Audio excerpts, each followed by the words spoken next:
हरे कृष्णा। कैसे हैं आप सभी? देखिए, आज मैं जब सुबह भगवान की प्रार्थना कर रहा था तो मेरे मन में आया कि मैं आनंदी बाई के बारे में कुछ बोलूं। ये जो आनंदी बाई है, ये भगवान श्री कृष्ण की परम भक्त है और इनके द्वारा जो मंदिर स्थापित किया गया है वो राधा वल्लभ मंदिर के बिल्कुल पीछे की तरफ पड़ता है। आप सभी ने वृंदावन में बांके बिहारी मंदिर देखा होगा। वृंदावन में जो बांके बिहारी मंदिर है उसके पास एक मंदिर है जिसका नाम है राधा वल्लभ मंदिर, जो आजकल बहुत सभी जानते हैं। उस मंदिर के जो स्थापक थे, जिन्होंने मंदिर की स्थापना करी, हित हरिवंश जी महाराज, उनकी समाधि के पास ही आनंदी बाई का मंदिर है। ये जो आनंदी बाई थी वो बहुत बड़ी भगवान श्री कृष्ण की भक्त है, थी। उनका जन्म कोई 1855 में हुआ।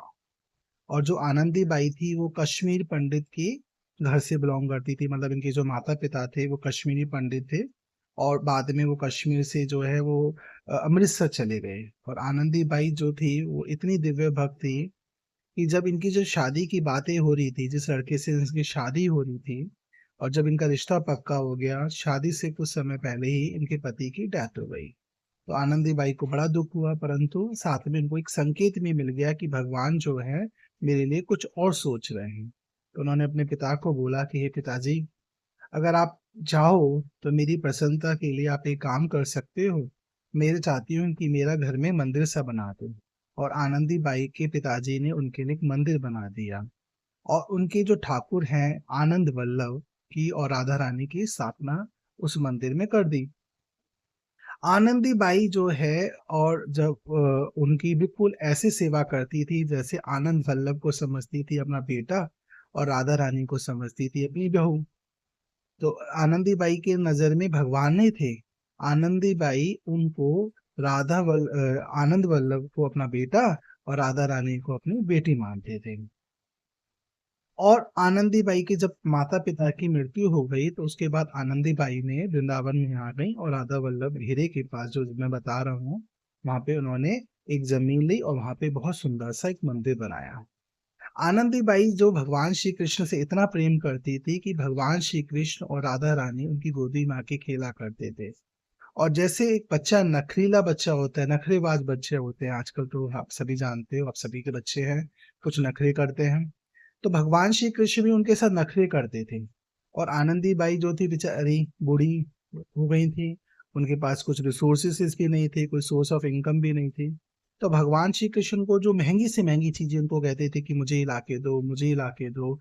और आनंदी बाई उसके लिए बहुत प्रयत्न करती। और वो इसी प्रयत्न करने में, क्योंकि जब कई बार बच्चे होते हैं बड़े जिद्दी टाइप के होते हैं, नखरेले बच्चे होते हैं, तो उनकी इच्छा पूरी करने के लिए माता पिता जिस तरह से पागल हो जाते हैं, तो आनंदी बाई भी भगवान श्री कृष्ण की और राधा रानी की इच्छा पूरी करने के लिए बड़ी प्रयास करती थी। कभी भगवान जो सबसे महंगा फल होता था उस समय कहते थे कि मुझे यही खाना है। कभी कोई महंगी चीज पसंद आ जाती थी, तो वस्त्र पसंद आ जाता था, भगवान को कहती थी कि नहीं नहीं मुझे यही चाहिए। फिर भगवान कहते थे आनंदी बाई को मुझे यही वस्त्र चाहिए। ठाकुर तो है नखरीले, ठाकुराइन पर यहाँ पे आनंदी बाई के इस केस में ठाकुराइन भी कम नहीं थी। तो कई बार, एक बार वो क्या हुआ कि जब आनंदी बाई राधा रानी को साड़ी पहना रही थी, अब वो साड़ी जो है बार बार राधा रानी के शरीर से हट जाती थी, मतलब राधा रानी उस साड़ी को पसंद नहीं करती थी, मतलब उनके पोशाक में से मतलब उतर जाती थी। तो आनंदी बाई कहती हैं कि हे बहुरानी, क्या हुआ, तुम्हें साड़ी पसंद नहीं आई? तो आनंदी बाई कहती है तो बार बार वो पहनाती कि कोई बात नहीं, ये वाली ट्राई कर लो, ये वाली ट्राई कर लो।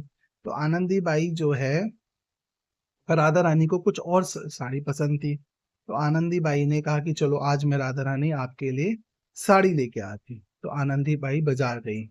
और जो आनंदी बाई को जो राधा रानी ने जो आनंदी बाई ने जो साड़ी देखी बाजार में, वो बहुत महंगी थी और बहुत पसंद थी आनंदी बाई को कि मैं इस साड़ी को लेके अपनी राधा रानी अपनी बहू को पहनाऊंगी। और वो भी बहुत महंगी थी। तो आनंदीबाई को समझ नहीं आया क्योंकि उनके पास पैसे नहीं थे। तो उन्होंने सस्ती साड़ी, उसके कंपैरेटिवली सस्ती साड़ी जो उनके पास पैसे थे उस हिसाब से ले ली। जब आए तो राधा रानी ने उनको, उन्होंने फिर पहनाया। तो आनंदीबाई राधा रानी ने नहीं पहनी। फिर राधा रानी ने कहा आनंदीबाई को, माँ मुझे तो वही साड़ी पहननी है जो तुमने देखी थी। तो आनंदी बाई समझ गई कि राधा रानी को तो वही साड़ी चाहिए जो उन्होंने देखी थी, जो उनको पसंद आ रही थी, पर उनके पास पैसे नहीं थे तो वो ले नहीं सकते थे। अब आनंदी बाई अपने मंदिर के बाहर जो मंदिर के बिल्कुल बाहर बैठ के उदास सी बैठ गई। तो वृंदावन में जब हम परिक्रमा लगाते हैं तो दाऊ जी का एक मंदिर आता है। तो दाऊ जी के मंदिर के पास एक बंसीधर बाबा जी, ठीक है ना, सॉरी, किशोरी दास बाबा जी, तो वो रहते थे। तो आनंदी बाई जो कि वो सेवा करते थे, वो आनंदी बाई के भाव को समझते थे, किशोरी दास बाबा जी महाराज। तो वो उन्होंने कहा आनंदी बाई से, आनंदी बाई आज क्या हुआ, आज क्यों उदास बैठी हो? तो बोली नहीं, बहू रानी को महंगी साड़ी चाहिए, पर मेरे पास पैसे नहीं है, मैं कैसे साड़ी दिलाऊं?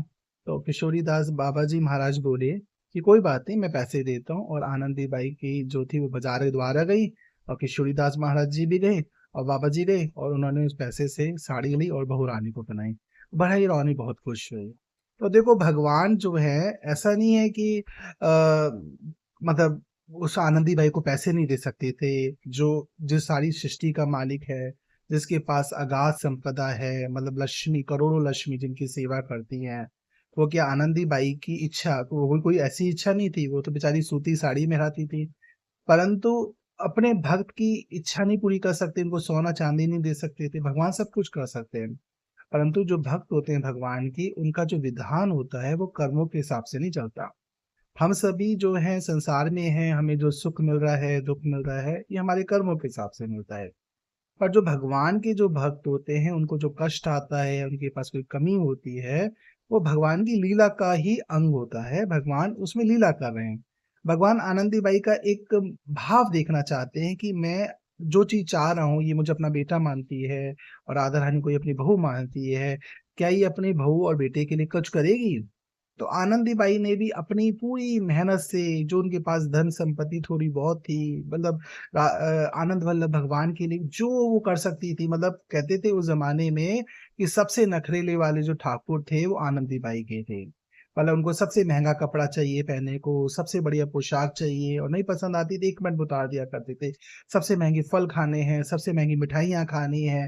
रोज़ उनको पसंद था कि रोज़ मंदिर में बड़े-बड़े संगीतकार जो आएँ उनके लिए भजन गाएँ, आनंदी बाई के लिए। रोज़ कहते थे आनंदी बाई को, मेरे लिए फूल बंगला बनाओ, मेरे लिए फुआरे लगाओ जिसमें से फुआरे में से जल निकले। मतलब एक बहुत गरीब ब्राह्मणी आनंदी बाई जो अमृतसर से बिलॉन्ग करती थी, उनके लिए भगवान खुद बोलते थे कि माँ मुझे ये चाहिए, मुझे ये चाहिए। और आनंदी बाई सोचती थी कि बेटे को चाहिए, बेटा नाराज हो गया तो मेरा क्या होगा? अब वो अपने बेटे की इच्छा पूरी करने के लिए इधर-उधर सामानों को लिया करती थी। तो इस तरह से आनंदी बाई भगवान श्री कृष्ण की बहुत सेवा करती थी। एक बार आनंदी बाई के मन में आया कि चलो मैं ऐसे करती हूँ, मेरे को भगवान के लिए ना पूरा फैब्रिक चाहिए, मतलब कपड़ा चाहिए, जिससे भगवान की आगे में कभी पोशाक बनाऊँ, मंदिर में अच्छी तरह बिछाऊँ-विछाऊँ। तो उसके लिए आनंदी बाई लाहौर चली गई, और लाहौर चली गई तो वहाँ पे भी उनको समझ नहीं आया कि मैं भगवान के लिए कपड़े क्या बनाऊँ, क्या नहीं बनाऊँ। तो उसके बाद आनंदी बाई कलकत्ते गई। कहती कि चलो लाहौर में समझ नहीं आया, मैं कलकत्ते में जाती हूँ। तो कलकत्ते में एक वेश्या होती है, वो तांगे में जा रही होती है, और आनंदी बाई उसकी साड़ी को देख लेते हैं और कहती है, नहीं-नहीं ये फैब्रिक मुझे बहुत अच्छा, ये जो कपड़ा जिस औरत का है, साड़ी में जो पहन रखा है वेश्या ने, उस समय तक तो आनंदी बाई को ये भी नहीं पता था कि वेश्या है या नहीं है। और वो जा रही थी तांगे में, और आनंदी बाई ने वो कपड़ा देख लिया और कहती है, नहीं नहीं, मैं इसी कपड़े से भगवान के लिए अपनी पोशाक बनाऊंगी। और वो तो अपना तांगे में चल दी। जो औरत थी वो उसको क्या पता था कि मेरे मतलब कोई मेरे को देख रहा है। तो आनंदी बाई ने फटाफट तांगा किया और उसके पीछे पीछे पीछे चलने लगी। तो थोड़ी देर बाद जो तांगा जो था, वो वेश्या जो थी, उसका जो घर होता है ना, वहां पे जाके रुका। तो आनंदी बाई ने पीछे से कहा, बेटी। तो जो वेश्या जो होती हैं, उनको कोई बेटी थोड़ा कहता है, उनके लिए पति तो सबके मन में बहुत गंदा भाव होता है। तो जब बेटी बोला, तो जो वेश्या थी उसने पीछे मुड़ के देखा, और उसने कहा, माँ आपने मुझे बेटी कहा? बोले, हाँ बेटी, मुझे ना तुमसे कुछ पूछना है। बोली, हाँ पूछो पूछो। मुझे ये पूछना है, तो ये कपड़ा है जो है, क्या मुझे साड़ी का बताएगी किस दुकान से लाई है? तो वैश्या कहती है कि माँ आपको पता है मैं कौन हूँ? बोली, नहीं मुझे नहीं पता तुम कौन हो। बोली, मैं वैश्य हूँ। तो आनंदी भाई उस समय समझ गई कि बहू रानी को इस वैश्या पे कृपा करनी थी, इसलिए मुझे यहाँ भेजा है। देखिए, ये हम और आप सोचते हैं कि भगवान की नजर में वैश्या है, गरीब है, अमीर है, जाति है, पाती है, ईश्वर को जिस पे दया करनी है, जिसको जिस तरीके से करुणा करनी है, वो ईश्वर जाने। तो देखिए वेश्या का क्या लिंक उससे आनंदीबाई से, पर राधा रानी जो है वो तो परम दयालु हैं, बड़ी कृपालु हैं। वो हमारे अवगुणों को देखेंगी तो हम सब नरक में पड़े होते हैं। अगर हम अपने अवगुणों की बात करें, हमें सब में से किसी के अंदर भी कोई गुण नहीं है, और अगर राधा रानी हमारे अवगुणों को देखती, तो हम सभी ना में आज हम थोड़ी बहुत भगवान की जो चर्चा कर रहे हैं, इसलिए कर रहे हैं क्योंकि राधा रानी बहुत दयालु है। तो आनंदी बाई समझ गई कि बहू रानी ऐशा पे कृपा कर रही है। तो वे जो वेश्या के जो है वो आंखों में से आंसू आ गए जब आनंदी बाई ने उनको सब बताया कि ऐसे ऐसे मेरी बहू रानी के लिए मैं कपड़े लेने आई हूँ, फैब्रिक लेना है, और मुझे तो भाई तुम्हारे ही कपड़े पसंद आए हैं, मतलब जिस तरह के तुमने कहा मैं उसका। तो जो वेश्या है उसने पंजाब से वो आनंदी बाई के लिए वो वस्त्र खरीदे, और वो वृंदावन में गए, और आनंदी बाई ने उस कपड़ों से वस्त्र बनाए, और राधा रानी ने उसको बड़ी चाव से पहना। देखिए भगवान की जो विग्रह होते हैं, भगवान की जो मूर्तियां होती हैं जो हम घरों में स्थापना करते हैं, वो हम लोगों को लगता है कि मिट्टी की है, धातु की है, पर ऐसा नहीं होता। ये असल में भगवान ही होते हैं। अगर हम जिस तरह से उनके से वार्तालाप करते हैं, व्यवहार करते हैं, उसी तरह से वो विग्रह जो है हमारे साथ व्यवहार होते हैं। तो आनंदी बाई जो थी वो किस तरह से भगवान की आराधना करती हैं। और आनंदी बाई जो है, एक बार क्या हुआ जब आनंदी बाई बूढ़ी हो गई, बहुत बीमार हो गई है ना, बीमार पड़ गई, उनकी मृत्यु का समय आ गया था। तो आनंदी बाई जो है वो बिस्तर से भी नहीं उठ पा रही है, दर्द हो रहा है उनको। तो क्या हुआ, जो लोग थे, वो जब देखा कि आनंदी बाई तो बहुत बीमार है, तो एक दिन क्या हुआ, रात को उन्होंने दो लोगों को आवाज सुनी, मतलब एक लड़का एक लड़की, और आनंदी बाई उसको कह रही दूर हो जाओ, दूर हो जाओ, यहाँ से हटो। तो बोले क्यों? बोले नहीं नहीं, तुम्हें नहीं पता कि मैं इतने दिनों से नहाए नहीं। वो जो साधु संत होते हैं वो समझ जाते हैं कि आनंदी बाई से मिलने उनकी बहू और बेटे, मतलब राधा रानी और श्री कृष्ण आए हैं। देखिए समाज में, मैं ये नहीं कह रहा कि पुत्र होना जरूरी नहीं है और ये पुत्री होना जरूरी नहीं है। हम सभी को लगता है कि हमारे पुत्र होंगे, हमारी पुत्रियां होंगी, वही हमारे लिए करेंगे। परंतु अगर हम भगवान के साथ भी ऐसा संबंध बना लें, अगर हम भगवान को अपना पुत्र मान लें, या भगवान की शक्ति राधा रानी को अपने पुत्र वधु मान लें या बेटी मान लें, तो भगवान उस रिश्ते को, अगर हम उस रिश्ते में जितनी ईमानदारी रखते हैं, तो भगवान भी उस रिश्ते को पूरी तरीके से पूरा करते हैं। ऐसे बहुत सारे इतिहास में लिखा है कि भगवान जो है वो इतने दयालु हैं। कई संत महात्माओं की तो भगवान ने ही अंत्येष्टि लीला करी, मतलब उनका जो क्रियाक्रम है ना, वो भी भगवान ने किया। तो जब आनंदी बाई की मृत्यु हो गई है ना, 1963 में हुई थी उनकी, 1963 में। तो जब उनकी शरीर को जलाए जाने की तैयारी हो रही थी, तो एक लड़की आती है, बोली कि देखो, ये तो हमारी सासू माँ हैं, इनका तो संस्कार मैं करूंगी। और वो छोटी सी लड़की ने जो अग्नि है, मुखाग्नि है ना, जिससे अग्नि देते हैं, उसको अपने हाथों में लिया और भगवान आनंदी भाई को समर्पित करी, मतलब आनंदी भाई का जो शरीर था उसको अग्नि में समर्पित उस बच्ची ने करी। और जो बच्ची को समर्पित मतलब आनंदी बाई को जब पूरी तरह से अग्नि दे दी गई, तो अचानक देखा लोगों ने वो बच्ची गायब हो गई। तो लोगों को समझ आ गया कि जिसने आनंदी बाई ने पूरी जिंदगी जिसको अपना बेटा और बहू माना, उसने भी अंत समय में आकर अपना फर्ज निभाया।